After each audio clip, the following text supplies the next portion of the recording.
Hey everyone, good morning. Welcome to the Teach Better Today morning show where the Teach Better team gets to join you live every single morning, Monday through Friday at 7 a.m. Eastern. We have a very special guest with us, somebody that I'm sure is a very familiar face in our Teach Better family, and we have a lot in store, so stick with us. Go get that hot cup of coffee.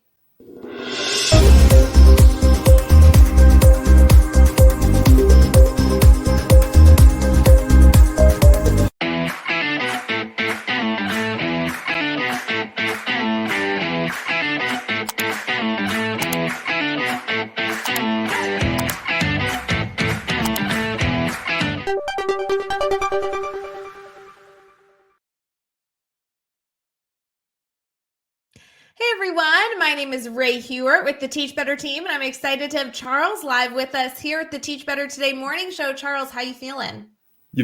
I'm doing well, Ray. Good morning. I hope that each and every one of you are off to an amazing start to your day. I know that I'm excited to be kicking my day off here with Ray. So thanks I for having appreciate me that. on.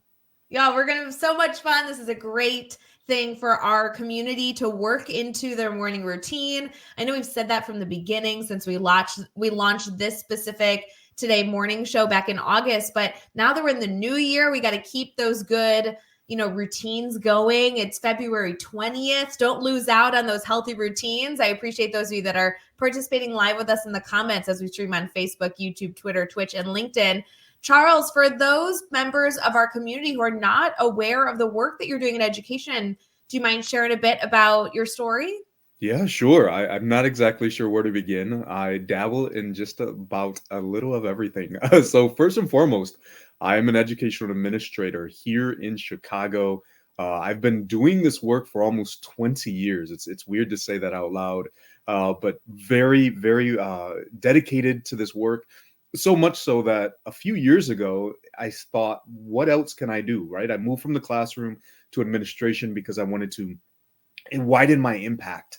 So I started speaking at conferences. I was going to spaces and I saw these people doing this work and I thought, that is amazing. How can I do that? And so a few years ago, I started doing that myself. So I shared with you at the beginning, the company has just turned 5 officially, but have been doing speaking for a little over 7 years. And I get to travel all over the country. And I remember just a few years ago, I had wished for 6 sessions in a year, and I now book 6 sessions sometimes within a month. It is an insanely fun and insanely exciting space to be in. Through this, I've also written a book. I have a podcast that will turn 4 in May. I have another book on the way. So just a little bit about everything. Just really, I tell people all the time, I do all of this mostly because I have no idea how much time I have in this space on this earth. And so I want to make as big of an impact as I possibly can with whatever time that I have. And so hence the reason I do all these different things. I love it. Charles, I know we have a lot of members of our inner circle, right? Our Teach Better family that have aspirations similar to you to speak at a conference. Maybe they've only, dabbled with trying to speak in front of adult learners. Maybe they have a goal for this year to go share their knowledge at an event, even if it's just one time, just get their voice heard. Any tips or tricks on maybe something that our community here could think about as far as starting to achieve that goal? Any strategies that really helped you in that space? Yeah, so there's a couple. I think the first thing, and this is just a piece of advice that has been coming across my way a lot more lately. But I think a lot of times when people see the people on stage and they're thinking lights and glamour and all of the wonderful things that come with it, and they're like, that is what I want, I want, I want. But walk into this space with the idea of what can I give to my audience, right? Now, what am I going to get out of it? That's going to be a byproduct that I think will come naturally. But if you go into a space with the attempt to sell yourself, right, people are going to be turned off. That is not what I'm here for. I'm not, right? I want to receive something from you. And if what you're giving to me has value, I think that's the second piece of this, finding problems to solutions, figuring out a way to add value to individuals. Then if you do authentically add value, then people are going to say, okay, let me do a follow-up. Let me see what else that they can offer. And so I think those are two of my biggest things. But in reality, just go for it. I remember years ago sitting with you and having that conversation at IdeaCon, and I was like all over. I was like, what do you want me to be this? I'll do that. You want me to do this? And you're like, Charles, narrow the focus, get really, really good at something. So I think that as your journey continues, figuring out what is it that you want to be known for, what is your actual strength, not something that you're okay doing, but something that you're really, really good, and focus there and figure out how can you add value to your audience. And before you know it, you're going to take off. That's exactly after that conversation, I narrowed our focus, and next thing I know, I'm all over the place. So thank you for that advice. And now I can share it with others. I'm so glad something I did helped in your journey, because I know you're supporting a lot of educators. You know, if you're listening to this podcast this morning, I'd love to challenge you to have some good reflection, whether it be driving to work or even driving home from the long school day that we know is going to be wonderful before us. Think about what you could share. What value can you add to this field? Because just because you go and speak at a conference doesn't mean you have to go do this professionally. It doesn't mean you have to leave the classroom or go make dramatic moves. Right. We want you just to share your voice. Every single educator has something to share. And it can be as large as saying, oh my gosh, I'm the best science teacher out there. I want to share my knowledge with the science community. Or it can be as teeny tiny as, I really know how to spend the first 3 minutes of my class to make it effective. Like, it does not need to be an earth-shattering, massive challenge. It just needs to be something you enjoy. So, Charles, speaking of, narrowing your focus, what do you feel like you have leaned towards as far as something that you really enjoy sharing with other educators? Is it focus on leadership? Tell us a little about this. Yeah, no, absolutely. And so I want to echo something that you just said, because the words of my good friend Vernon Wright resonate with me right now. And he said that oftentimes those things that we think are just mundane, common, everyday, they make sense to us, it might be someone else's aha. So you have the responsibility of sharing that. So I love that you're like, it doesn't have to be earth shattering. It could be an everyday thing. For me, right, I found leaning into this intersection of leadership, because I've spent the last decade running schools. So this idea of leadership and a lot of equity work. And so I serve as an equity champion with the city of Chicago. I did some work under our previous mayor, as well as with the school system here, the Chicago public schools. So I'm an equity champion for them. And so just really doing a lot of that work and finding that intersectionality of how we as leaders can drive that equity work in our spaces. And more often lately, I have found that in that vein of equity work is really coming out, as well as, trauma work, mental health work, especially as we work with our students. My own grandchild, yes, I know I have a grandchild. It may not look like it, but my own grandchild, right, being on the autism spectrum. And so really hitting home, really diving in, really learning more. And so I have found myself in spaces doing a lot more of that work as well. And so I think, again, right, finding those places where you do the work, but also where your passion is calling you. I'm not sure, had it not been for my grandson, had I been moving into this other area of trauma and resilience and everything else. And so you really find what resonates with you. And so that's where I've spent most of my time lately. I think that's a beautiful note, that where you begin may not be where you end up, and being flexible with that. Maybe your first presentation at a local conference is on, a really, really great way to have students sharpen their pencil in their classroom. And then as you get feedback, you're allowed to adjust and be flexible. So I love seeing that educators are then able to lean into what their community, what their professional learning network is asking for. So really good to be flexible, start small, and really have that focus. Charles, we're going to keep this conversation going. I definitely want to make sure we get to the podcast as well. We'll be right back.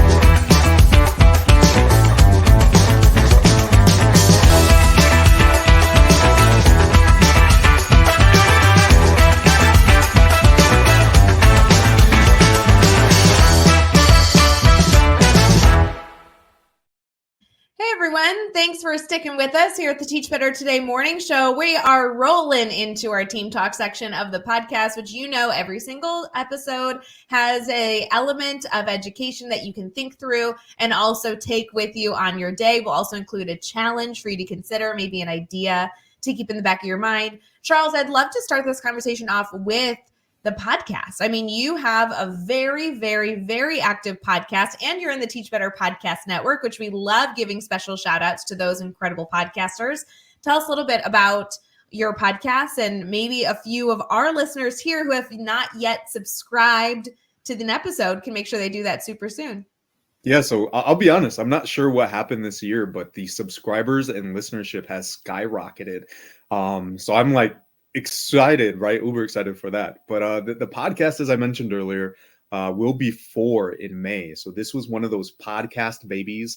Had a few podcast friends out there, and they were just like, Charles, start it. If nothing else, and I think this is one of the most beautiful things, again, about not so much about, right, trying to get out there and get listeners and sponsorships and like becoming wealthy, right? I'm not going to be a Joe Rogan podcaster, right? It's not going to happen. Well, maybe, who knows? But right, the idea was like, this is a reflection of your educational journey. If nothing else, it gives you a space to go back and reflect and chronicle your journey, your ideas, your thoughts along the way. And so during the podcast, I sat down and I started that process. And what really inspired me was an article that I had read from a researcher out of California. And one of the things he had written, it was called the counter narrative. And so what he was trying to figure out was, why were this group of young Black males successful in school, right? So oftentimes the narrative around these individuals are the gaps that exist, the issues that arise, right? This deficit mindset and these conversations that really don't support the idea of success. And so I thought, you know what? I see that more and more, right? As I sit in leadership spaces, as I sit in beginning of year conversations, as we go over data, I know exactly what the data is going to be every single year. And I know what the conversations are going to be every single year. And to be honest, I was getting really sick and tired of hearing, well, here are the issues, these are the problems. And I thought, what if that deficit mindset, right? These negative narratives, what if they're contributing? I mean, if all you ever told me was how bad I am, how much I have left to grow, how much I'm not meeting the mark, then what am I doing? Right? Because I know that I'm coming to school each and every single day, busting myself, trying to do the best that I can. And that's all you have to say. Right. So my whole point was let's highlight those success stories. Right. Let's talk about the other side. And in reality, I went in with this conversation around marginalized populations, and it has grown into areas that I never would have considered. I remember having a conversation around rural education, and pushing back and challenging the narratives of what rural education is like and how similar it is to urban education. We've talked about body image. We talked about mental health issues. I mean, the podcast has spanned all different types of topics, and they're all designed with educators to say, look, I want to push back on these narratives. I want to highlight ideas, and I also want to share stories of success, so that way we can begin talking about our students, about ourselves in ways that we actually are highlighted, right? Stories of positivity, because if we begin to change the way we talk, maybe we will change the way we think about our space. So powerful. If the educators listening want to take a listen to maybe an upcoming episode or go binge the episodes that you have had over the course of the last 4 years putting out content, where can the educators go catch your podcast? Yeah, well, if they want to binge, that's a lot. I mean, we're closing in on episode 200. That will drop in March, and so I'm very, very excited for that that benchmark. But you can find the podcast essentially anywhere. The biggest platforms are Spotify and Apple. But if you listen to other platforms, I know like sometimes I use Castbox, right? Bean Page, I think there's one out there. But all those other different spaces, the podcast can be found far and wide. So if you look for it, you will definitely find it. And friends, if you have any issues, obviously you can reach out to Charles and I, or you can just head over to the Teach Better Podcast Network, and it is featured right there on the homepage.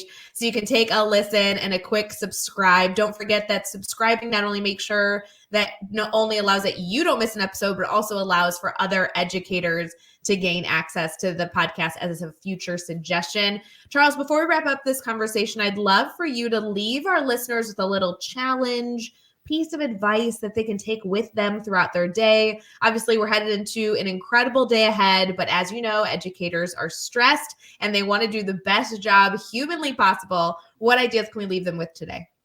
So this idea is really, really simple, but it's a statement that has resonated with me. And so it's one of my taglines that I like to throw out there, because I think that in this world of education, especially with social media, everywhere we look, we see all the amazing things that people are doing, right? We pop on to Instagram and to Twitter and to TikTok, whatever it might be. There's just showcasing all the awesomeness that is happening. And I think while that is great, I think sometimes that we as educators can feel defeated. We can beat ourselves up because we feel like, man, I'm not doing enough. There's something else I have to do. Where am I missing? Right? So I want to share this as we close out, that in this world of education, there are many, many things that you can be, but the most important is to be true to you. Right? You are doing enough. You are who you are. Be happy with that. Lean into that. Know who it is, who you are showing up as, and that is more than enough. So don't go chasing, right? Don't try to be someone else. You are enough. So that's my closing idea there, is just be true to you. I love it. Charles, thank you so much for coming on the podcast. I want to make sure that everyone here adds Charles to your professional learning network. He's doing a lot of things to share out content for all of you to continue to be learners. So please feel free to connect with him on social media and, of course, at their website. Charles, do you mind sharing that website URL here for our community? Absolutely. So you can find me across all social platforms. I have the tag there, but the website is simply cwconsultingservice.com, and that will link you to all of the different things that I'm doing. I would love to connect with you and know how I can support you on your journey. So fun. Everyone, we hope you have an amazing day ahead. And of course, if you need anything, if links you're trying to find are causing you any frustration, just reach out to anyone here on the Teach Better team. We'll make sure to be there for you to send you direct access to anything you're looking for. Charles, thanks again. And everyone else, we hope you have an amazing day. Thank you. Hey, Teach Better community. Thank you so much for joining the Teach Better Today morning show every single weekday at 7 a.m. Eastern. We have so many resources for you outside of this live stream at teachbetter.com, including blogs, podcasts, and professional development that will bring our team to your school. Wherever you are listening from this morning, please make sure you are sharing and celebrating the incredible educators in this world. And hey, if you are listening over on a podcast to Teach Better Talk, we would love a 5-star review. The comments are always so entertaining. We'll see you tomorrow.